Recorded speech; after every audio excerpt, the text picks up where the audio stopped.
श्री स्वामी समर्थ. माझ्या यूट्यूब चॅनलमध्ये सर्व स्वयंसेवकांचं हार्दिक हार्दिक स्वागत आहे. तर बघा, नवरात्रीमध्ये आपल्याला आपल्या सेवेला फळ मिळण्यासाठी आपल्याला कुमारिका पूजन म्हणजेच कन्यापूजन आपल्याला करायचं आहे.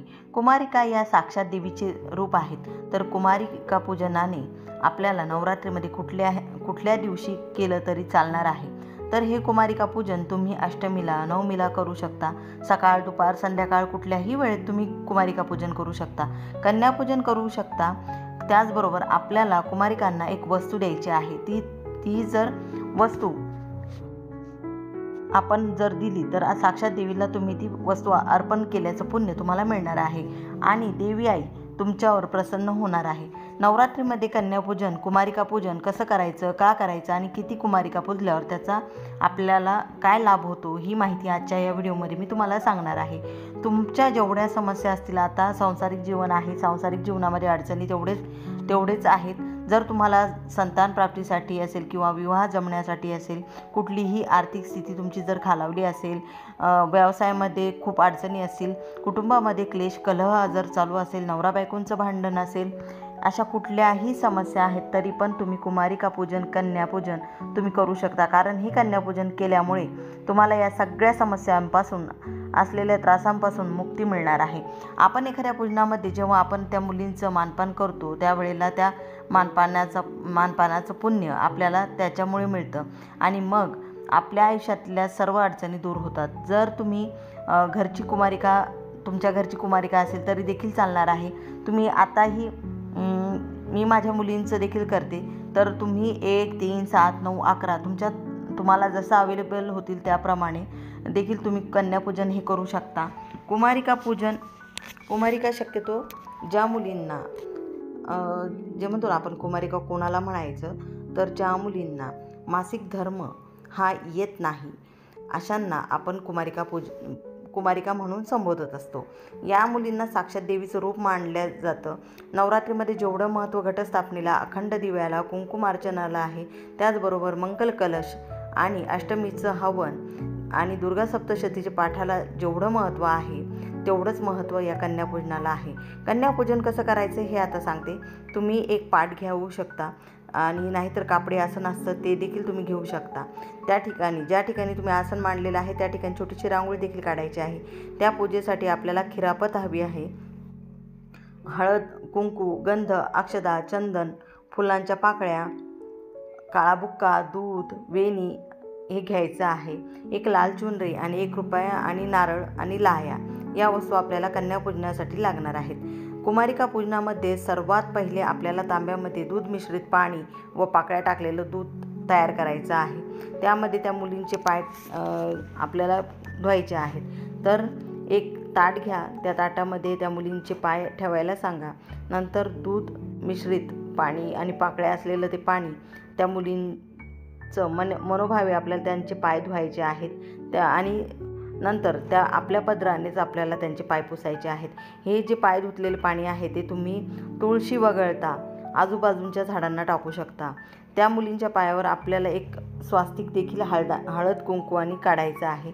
त्यावर थोडंसं चंदन, काळा बुक्का, अक्षदा, फुलांच्या पाकळ्या त्या अर्पण करायच्या आहेत. त्यानंतर कुमारिकांच्या हातांना देखील आपल्याला थोडंसं चंदन लावायचं आहे. अत्तर जे आहे ते लावायचं आहे. जसं आपण वाढदिवसाला औक्षण करतो त्याचप्रमाणे आपल्याला देवीचं जसं औक्षण करतो त्याचप्रमाणे आपल्याला त्या मुलींचं औक्षण करायचं आहे.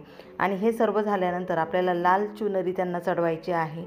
जो तुम्ही खिरापत म्हणून प्रसाद केलेला आहे तो त्यांना द्यायचा आहे. आणि मुलींना जे म्हटलं की एक वस्तू आपल्याला कुमारिकांना अर्पण करायची आहे. ती जर वस्तू आपण त्या कुमारिकांना दिली तर आपण ती देवी मातेला अर्पण केली असं त्याचं मान्यता आहे. तर 1 नारळ, 1 रुपया आणि 1 वेणी आपल्याला कुमारिकांना अर्पण करायचे आहे. याला खूप महत्त्व आहे. जे तुमच्या घरच्या कुमारिका असतील तर घरातील मुलगी असेल तर त्या मुलीला दिलेला तो 1 रुपया तुम्ही तुमच्या देवघरात ठेवायचा आहे आणि जो नारळ आहे तो दुसऱ्या दिवशी तो आपल्याला फोडून खायचा आहे. दुसऱ्याच्या कुमारिका जेव्हा तुमच्या घरी येणार आहेत, समजा दुसऱ्या मुली येणार आहेत, त्यांना देखील हेच सांगायचं की तुम्ही जे 1 रुपया दिलेला आहे तो तुमच्या देवघरामध्ये ठेवा आणि जो नारळ आहे तो तुम्ही फोडून खाऊ शकता. आणि त्यानंतर तुम्हाला ते सर्व अर्पण केल्यानंतर त्यांना त्यांच्या पाया पडायचे आहेत, आरती करायची आहे आणि त्यानंतर त्यांना जो तुम्ही प्रसाद भोग केलेला आहे तो खायला द्यायचा आहे. आणि किती वर्षाच्या कुमारिका पूजन केल्यामुळे कोणती प्राप्ती होते ते सांगणार आहे. 1 कुमारिका पूजल्यामुळे ऐश्वर्य प्राप्ती होते, 2 कुमारिका पूजन केल्यामुळे मोक्ष प्राप्ती होते आणि 3 कुमारिका पूजल्यास धर्म, अर्थ, काम, मोक्ष प्राप्ती होते आणि 4 राज्यप्राप्तीसाठी 4 आणि विद्याप्राप्तीसाठी 5 कुमारिकांची पूजा केली जाते. षटकर्म सिद्धीसाठी आपल्याला 6 कुमारिका आणि 7 कुमारिका पूजल्यास राज्यप्राप्ती होते, तर 8 कुमारिका पूजल्यास संपत्ती प्राप्त होते आणि 9 कुमारिकाचं पूजन केल्यास पृथ्वीचं राज्य मिळतं. कन्यापूजनामध्ये एका 10 वर्षाच्या आतील एखाद्या मुलाला तुम्ही भैरव म्हणून देखील त्याचं पूजन करू शकता. तर तुम्ही नवरात्रीमध्ये सप्तमी, अष्टमी आणि नवमी या कालावधीमध्ये कन्यापूजन केलं तरी चालतं. आणि कन्यापूजन जे करतो ते खूप धनदायक मानलं जातं, दीर्घायुष्य देणारं, बलवृद्धी करणारं मानलं जातं. आपण जेव्हा कुमारिका पूजन करतो तर त्या कुमारिका पूजनामुळे आपल्या कुटुंबाला आई भगवतीचा आशीर्वाद हा प्राप्त होत असतो. त्यामुळे कुटुंबाची प्रगती ही निश्चित होते. देवी भगवतीचा आशीर्वाद आपल्याला मिळतो. आणि देवी भागवत या ग्रंथामध्ये कुमारिका पूजनाचं, नवकन्यांचं काय महत्त्व आहे ते सांगण्यात आलेलं आहे. कुमारिका पूजन हे कशाप्रकारे करावं, यामध्ये कुठल्या गोष्टी कुमारिका पूजनामध्ये चालतात, मुलींना काय काय भेटवस्तू दिल्या जातात ते आता बघूया. मी म्हटलं तसं सप्तमी, अष्टमी, नवमी या कुठल्याही एका दिवशी तुम्ही कुमारिका पूजन करू शकता. तर कुमारिकांचे वय हे लक्षात घ्यावे लागणार आहे. साधारणतः 2 ते 10 वर्षापर्यंतच्या ज्या मुली आहेत त्यांना कुमारिका पूजनासाठी बोलवायचं असतं. जेव्हा आपण या मुली बोलवतो तर प्रत्येक वर्षाच्या म्हणजे 1 ते 10 वर्षाच्या मुलींचं काय महत्त्व आहे ते मी तुम्हाला आता सांगणार आहे. तर भागवत महापुराणातील देवीच्या तृतीय स्कंधानुसार 2 वर्षाच्या मुलीला कुमारिका का म्हणतात, तर या मुलीची पूजा केल्याने गरिबी ही दूर होते.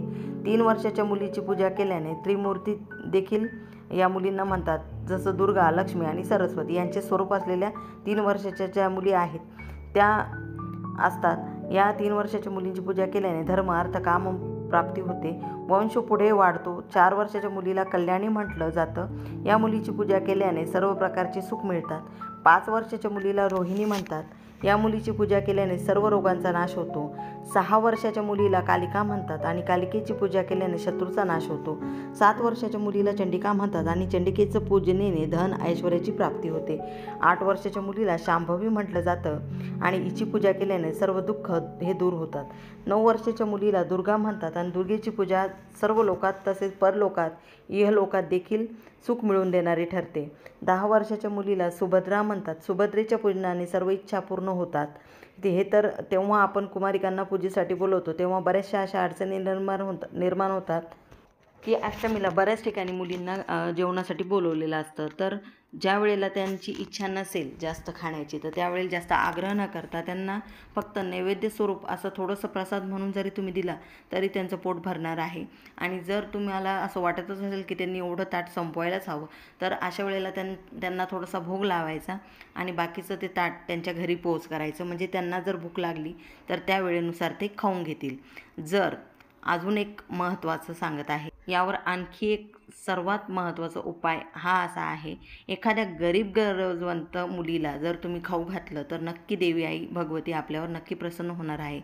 तुम्ही जर त्यांना पोटभर अन्न खाऊ घातलं, जर कपडे दिले तर त्यांना नक्की त्या खुश होणार आहेत.